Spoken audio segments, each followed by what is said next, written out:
शुभ प्रभात मित्रों, good morning, सलाम वालेकुम।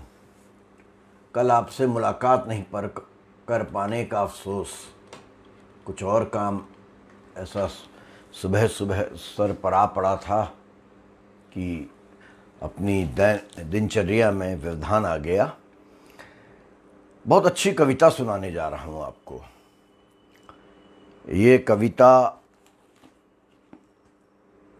जिस पुस्तक में है उसका नाम है भारतीय कविता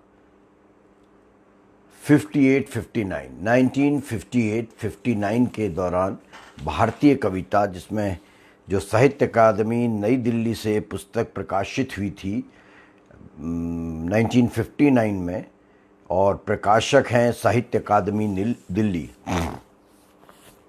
देश के प्रथम प्रधानमंत्री जवाहरलाल नेहरू जी ने इसकी भूमिका लिखी है और इसमें देश की समस्त भाषाओं असमिया, उड़िया, उर्दू, कन्नड़, कश्मीरी, गुजराती, तमिश, तेलुगु, बंगाली, बंगला, मराठा, मलयालम, संस्कृत, सिंधी और हिंदी सभी की उस दौर की कविताएं हैं, सभी कवियों की। तो शुरुआत करते हैं एक बड़ी प्यारी सी कविता से। राम अवतार दीक्षित जी की यह कविता है, माफ़ कीजिएगा, राम अवतार त्यागी जी की, अपने समय के बड़े कवि राम अवतार त्यागी, इनकी कविता का पाठ मैं करने जा रहा हूँ। शीर्षक है कविता का, मेरी थकन उतर जाती है। मेरी थकन उतर जाती है।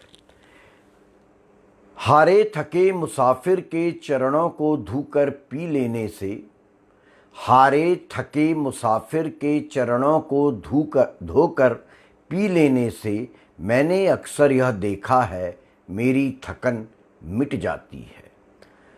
कोई ठोकर लगी अचानक, कोई ठोकर लगी अचानक, जब जब चला सावधानी से, पर बेहोशी में मंजिल तक जा पहुंचा हूं आसानी से।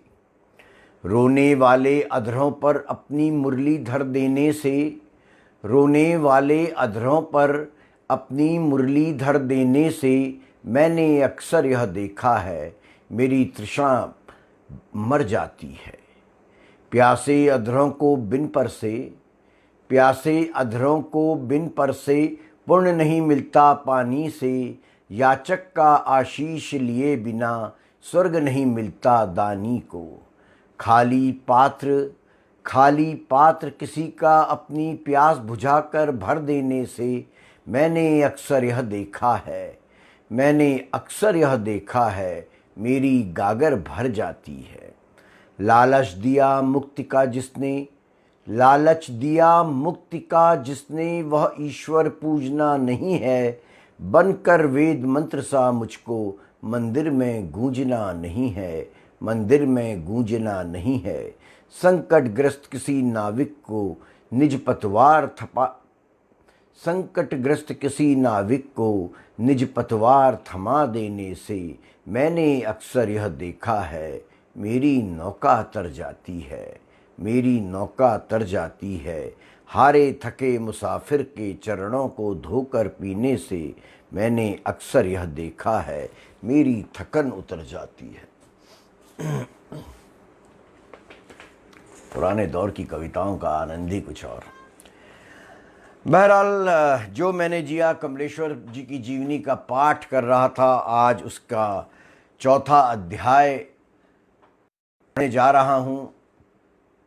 पिछले अध्याय में आपने देखा मोहन राकेश जी की माँ दिल्ली आ रही थी और मोहन राकेश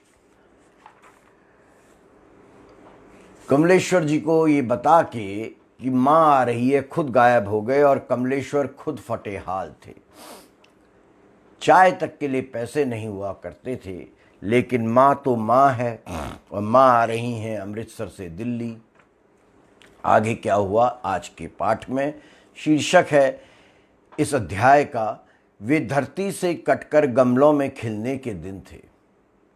वे धरती से कटकर गमलों में खिलने के दिन थे।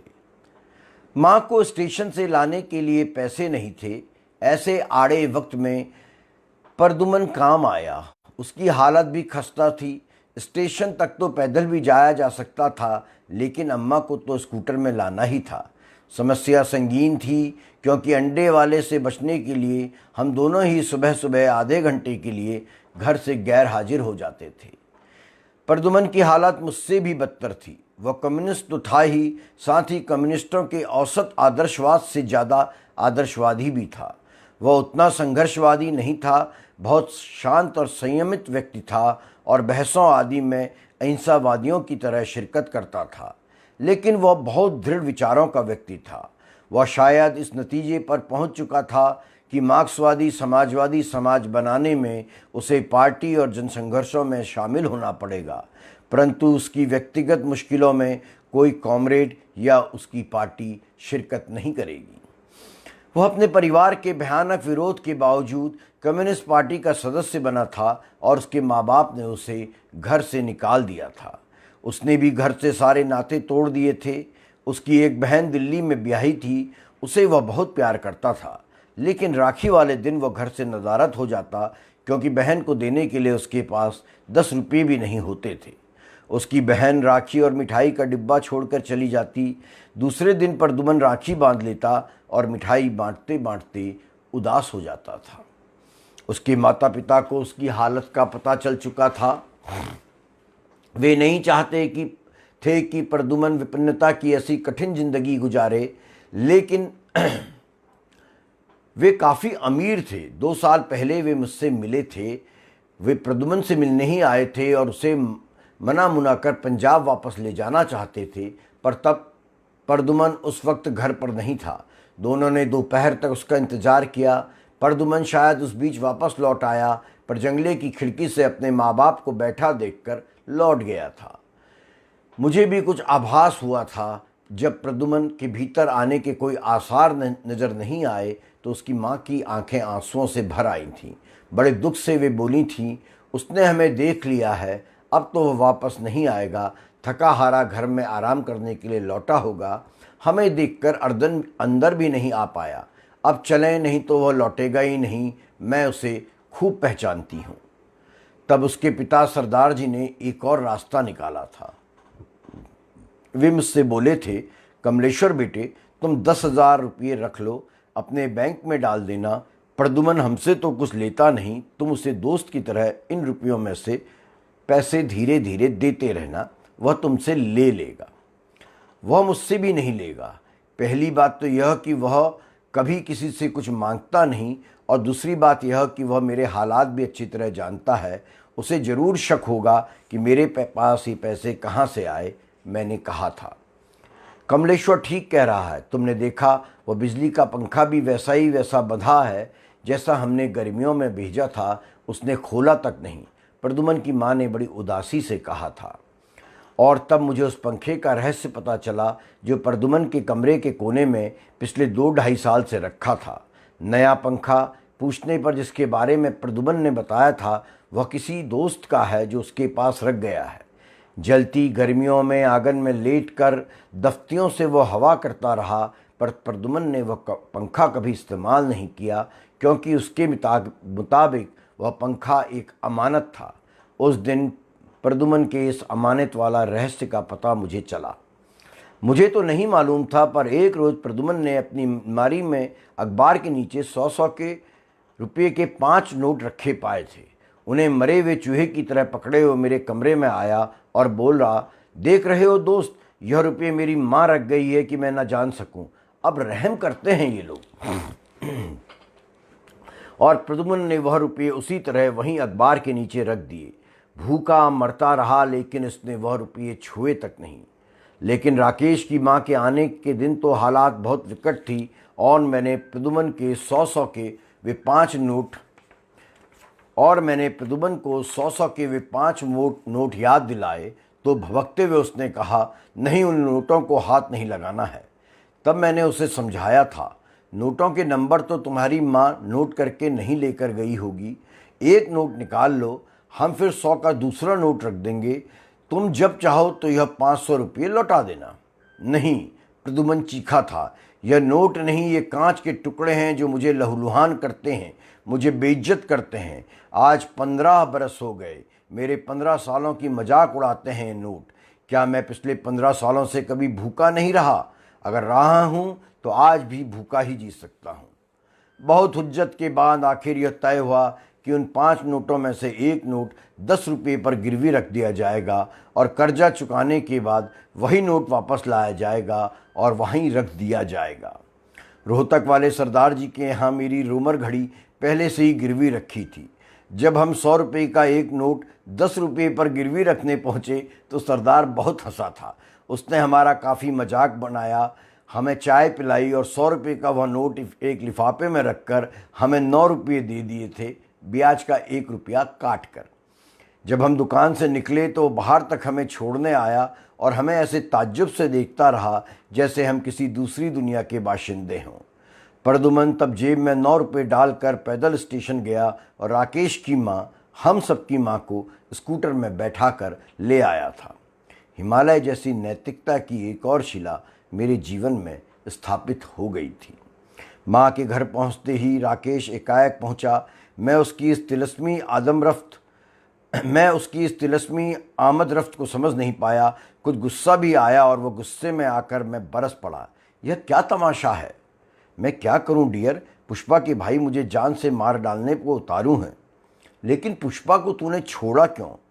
तू तो सब देखता था, फिर भी मुझसे पूछ रहा है, राकेश ने एक आहत व्यक्ति के रूप में कहा। लेकिन तू तो एक घरेलू लड़की चाहता था और घरेलू लड़कियां शायद ऐसी ही होती हैं।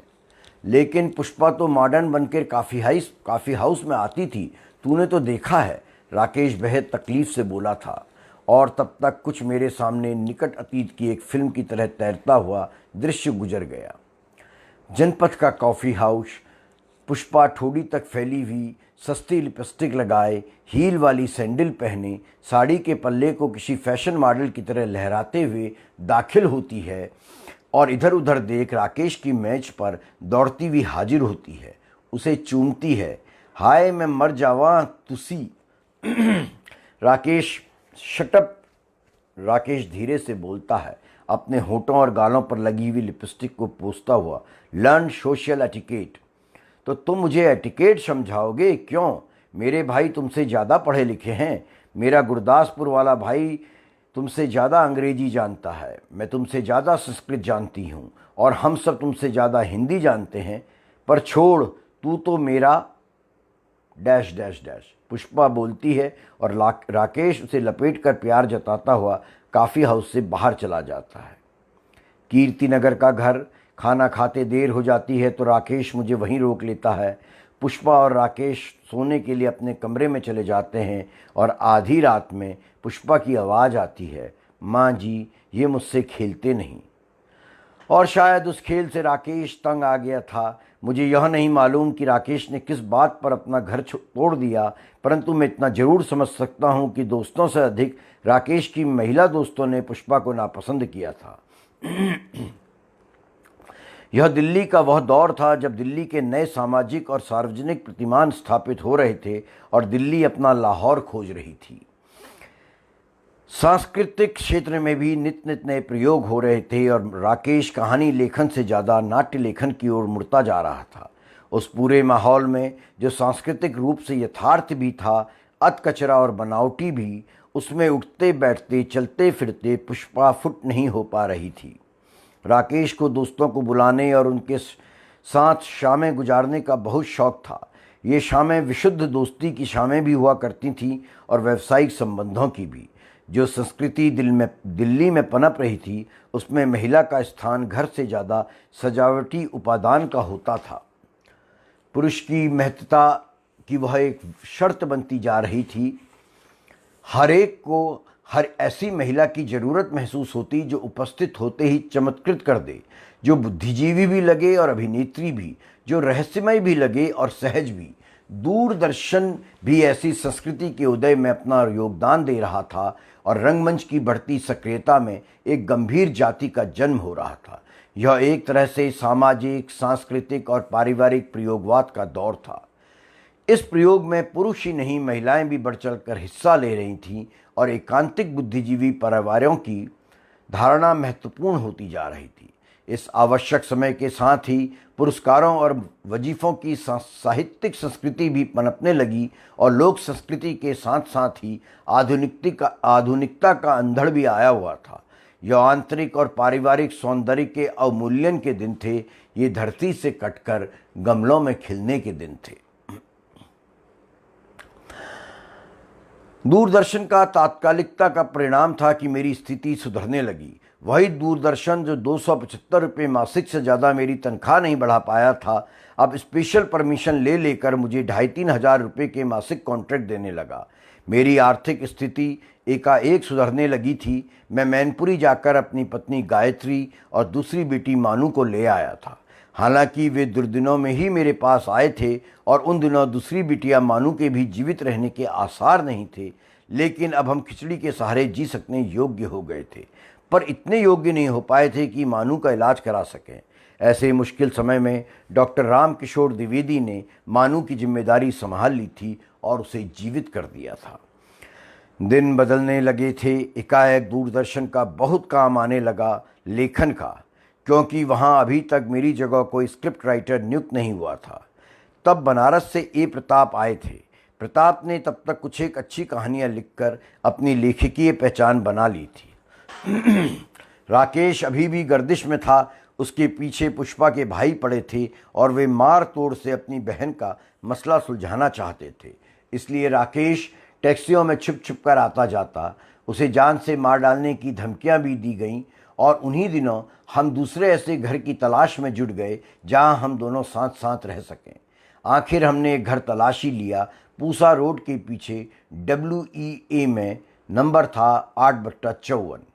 उन दिनों मुश्किल यह थी कि दिल्ली के पंजाबियों को मकान नहीं देते थे, इसलिए राकेश को मकान मिलने में दिक्कत हो रही थी और फिर उसे किसी भी मकान में पावर लाइन की बड़ी ज़रूरत थी, क्योंकि वह बम्बई में पड़ा अपना एयर कंडीशनर लाना चाहता था, जिसे उसने सारिका की संपादकी के दौरान खरीदा था।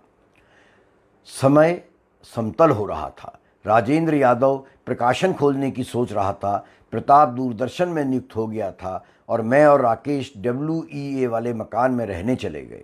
नीचे हमारे मकान मालिक सरदार जी रहते, पहली मंजिल पर मेरा परिवार और ऊपर राकेश रहता। राकेश को अपने बेटे नवनीत की याद आती थी, इसलिए मानू से उसकी बड़ी दोस्ती हो गई। सुशीला देहरादून से नवनीत को राकेश से मिलवाने लाया करती थी और सदर में अपने किसी निकट संबंधी के यहाँ ठहरा करती। नवनीत को आधे रास्ते से लाने और फिर आधा रास्ता वापस पहुंचाने की जिम्मेदारी मेरी होती थी। राकेश और सुशीला अपनी अपनी सड़क को तोड़कर आधे रास्तों पर खड़े रहते। यह एक बड़ी दुखद स्थिति थी, पर थी। नवनीत को पुष्पा के भाइयों की धमकियों और हमलों का माहौल अभी शांत नहीं हुआ था। पुष्पा ने समाज सेविका बनकर खुद को राजनीति से जोड़ लिया था और राकेश के बारे में एक बड़ी असहज पुस्तिका भी लिखकर छपा डाली थी। और एक दिन चना मार्केट में राकेश को पुष्पा के भाइयों ने घेरी लिया। उसने किसी तरह भागकर किसी अंधेरे घर के स्टेयरकेस के नीचे छुपकर खुद को बचाया था। अत्यंत डरा हुआ और पसीने पसीने घर आया और कुछ दिनों बाद ही वह मुंबई चला गया था। माँ मेरे साथ और मेरे पास रह गई। छोटा भाई वरीन शायद उन्हीं दिनों सिलोन चला गया था। तब राकेश ने अपनी कहानी ठहरा हुआ चाकू लिखी थी। कुछ महीनों बाद जब यह अंधड़ शांत हुआ, तब राकेश फिर बम्बई से दिल्ली लौट आया। अब वह जमकर रहना और लिखना चाहता था। इन्हीं दिनों मैंने अपना उपन्यास समुद्र में खोया हुआ आदमी लिखा, जो साप्ताहिक हिंदुस्तान में धारावाहिक छप रहा था। वैसे मेरी याददाश्त अच्छी है, पर ना जाने क्यों ऐसा लग रहा है कि मैं अपने उपन्यासों या कहानियों के शीर्षकों या पात्रों के नाम अक्सर भूल जाता हूँ।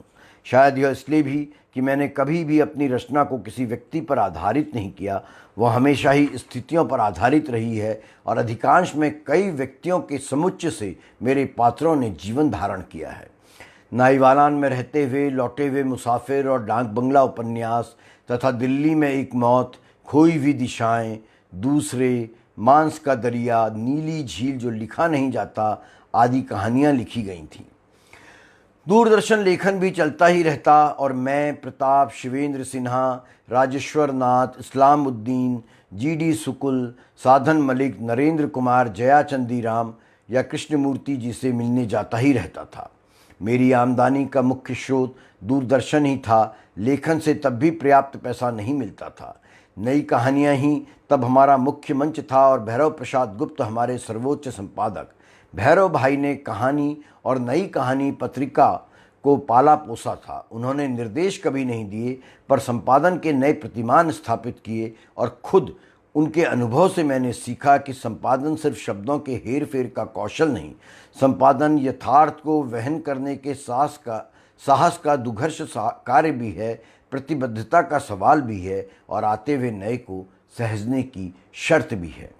बात के अपने अनुभव से इस परिपाटी में दो बातें और जुड़ गई थीं जो मैंने नई कहानियाँ, सारिका और कथा यात्रा के संपादन के दौरान सीखीं कि नए के प्रति ममता, करुणा और रचनात्मक आसक्ति भी जरूरी है, वैचारिक माहौल और वातावरण भी जरूरी है। नहीं तो सद्य प्रसूत रचना को फैशन का जवर बहुत जल्द पकड़ लेता है और वह अपने यथार्थ, आधुनिकता और रचनात्मकता से कट जाती है। व्यावसायिकता की होड़ में फैशन जल्दी हावी हो जाता है और वह सुसंस्कृत रचना के लिए संकट बन जाता है। बहरहाल तो बात तो अभी उन दिनों की चल रही थी। दूरदर्शन में प्रताप को काम करते करते 7-8 महीने हो आए थे कि एक दिन उसे नौकरशाही का सरकारी खर्रा मिला कि सरकारी नौकर होते हुए भी स्क्रिप्ट राइटर ने जॉर्ज पंचम की नाक जैसी नियम विरुद्ध और सरकार विरोधी कहानी क्यों लिखी। 15 दिनों के अंदर इस आक्षेप का खुलासा और संतोषजनक उत्तर दें और उचित उत्तर न देने पाने की हालत में यह भी बताएं कि उन्हें नौकरी से क्यों न बर्खास्त कर दिया जाए। मैं इत्तेफाक से उस दिन समय प्रताप के कमरे में ही बैठा था जब उसके पास नौकरशाही का यह सरकारी फरमान आया। वह फरमान पढ़ने के बाद हमने छत फाड़ ठहाका लगाया था और हंसते हंसते बेहाल हो गए थे। कल मुलाकात होगी प्रातःकाल इसका अध्याय 5 के साथ, जिसका शीर्षक कमलेश्वर जी ने दिया है, हमने जवाहरलाल नेहरू को बर्खास्त कर दिया था। आपका दिन शुभ हो, मंगलमय हो, इस उम्मीद के साथ अब आपसे विदा लेता हूँ। नमस्कार दोस्तों।